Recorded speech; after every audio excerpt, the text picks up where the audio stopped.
আসসালামু আলাইকুম। আশা করছি সবাই ভালো আছেন। তো একটা কষ্টের বিষয় বা দুঃখের বিষয় আপনাদের সাথে শেয়ার করি।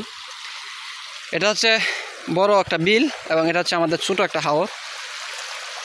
তো এই বিলে হচ্ছে মাছ হয় বেশি, বড় নদীর সাথে কানেক্টেড, এবং এখান থেকে পানির স্রাপে এই সড়ক ভাঙ্গে যায় এবং আমাদের হাওরে পানি ঢুকে।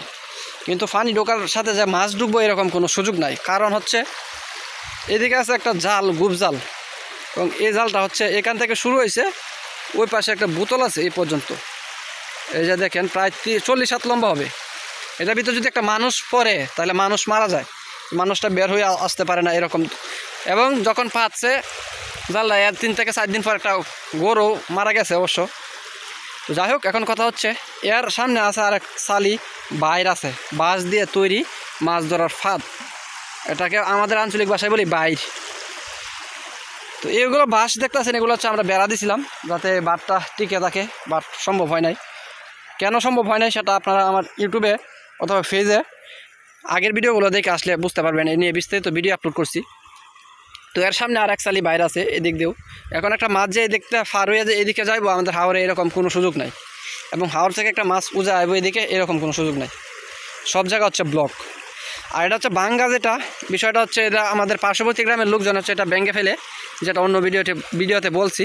এবং পরে আমরা হচ্ছে এটা বাদ দেওয়ার চেষ্টা করছিলাম, কিন্তু পরে এই সরকারিভাবে পরে আবার এই বাদ তুলে ফেলা হয়। এই বিষয় নিয়ে অবশ্যই বিস্তারিত ভিডিও আপলোড করা হয়েছে। তো এদিকে দেখতেছেন ছোটো এই ঘরটা, এটা হচ্ছে গোয়ালা, আঞ্চলিক ভাষায় বলি গোয়ালা। এটা হচ্ছে রাতের বেলা এটার ভিতরে রাত্রি যাপন করে থাকে, এবং পাহারা দিতে হয়, কারণ সুর সামারে বড়া দেশটা, সুর সামারের হাত থেকে বাঁচবার লাগে মূলত এখানে থাকে। ওই পাশে হচ্ছে আরেকটা গলা বানাইতেছে, চমৎকার একটা গলা বানাইতেছে জয় মিডিয়া। হ্যাঁ, এখানে সুর ঢাকায় পাহারা দিবার লাগিয়া তারা হচ্ছে এখানে দায়িত্বে থাকবো রাতের বেলা। ও, সে নজরুল কানা কিংবা বানায় দিতেছে মানুষের উপকার করার জন্য। যাই হোক, এ হচ্ছে হাওরের একটা কন্ডিশন, আপনাদেরকে একটু আইডিয়া দিলাম যে গ্রামগঞ্জের হাওরে কি চলে। এবং 2 দিন পর আরেকটা কথা, এর পিছনে দেখেন আরও এক সালি বাইর আছে, ওই যে দূরে দেখা যাচ্ছে কইঞ্চা বাঁশের।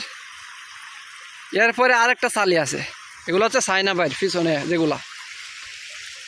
ছাগল যাবো গারে, এখন এই ছাগলটা যদি না লাভ দিয়ে পড়ে তাহলে সাথে মারা যাবো, কারণ এই জালের ভিতরে যাইব। কয়েকদিন আগে আবার আপনারা আমার চ্যানেলে ঢুকে দেখে আসেন, আমার ছোটো ভাই সাইফুল্লাহ হচ্ছে এদিক দিয়ে গরু নিয়ে গেছিলো, পরে গরুটা এদিক দিয়ে নামছে, তখন জালটা ছিল না, তখন সাথে গরুটার বাসায় ওইখানে নিয়ে যায়। পরে অনেক কষ্টে গরুটা আবার আসে। 2-3 দিন পরে হচ্ছে একটা গরু একেবারে ভিতরে ঢুকে, মানে একটা বাছুর কি করছে এদিক দিয়ে ফারুইয়া, ওইদিকে হচ্ছে আমাদের গ্রাম, এদিকে আসতেছিল এদিকে ঘাস খাওয়ার জন্য, সাথে জালের ভিতরে ঢুকে যায় এবং বাছুরটা মারা যায়। এবং বাছুরটার মরদেহ হচ্ছে ওই পাশে বামুন্দি নামে একটা গ্রামে এখন আছে। এই হচ্ছে অবস্থা, খুবই কঠোর অবস্থা, মানে হৃদয় বিদারক দৃশ্য যাকে বলে। আর সড়কটা ভাঙতে দেখেন কি হয়েছে, আফসোস। এখানে সরকার হচ্ছে সরকারিভাবে এখানে সড়ক নির্মাণ করা হয়েছে ঠিক, বাট কোনো কালভার্ট 3টা নির্মাণ করা হয়েছে, এখানে একটা দরকার ব্রিজ বা এই সুইচ গেট। তো যাই হোক, ধন্যবাদ সবাইকে ভিডিওটি দেখার জন্য।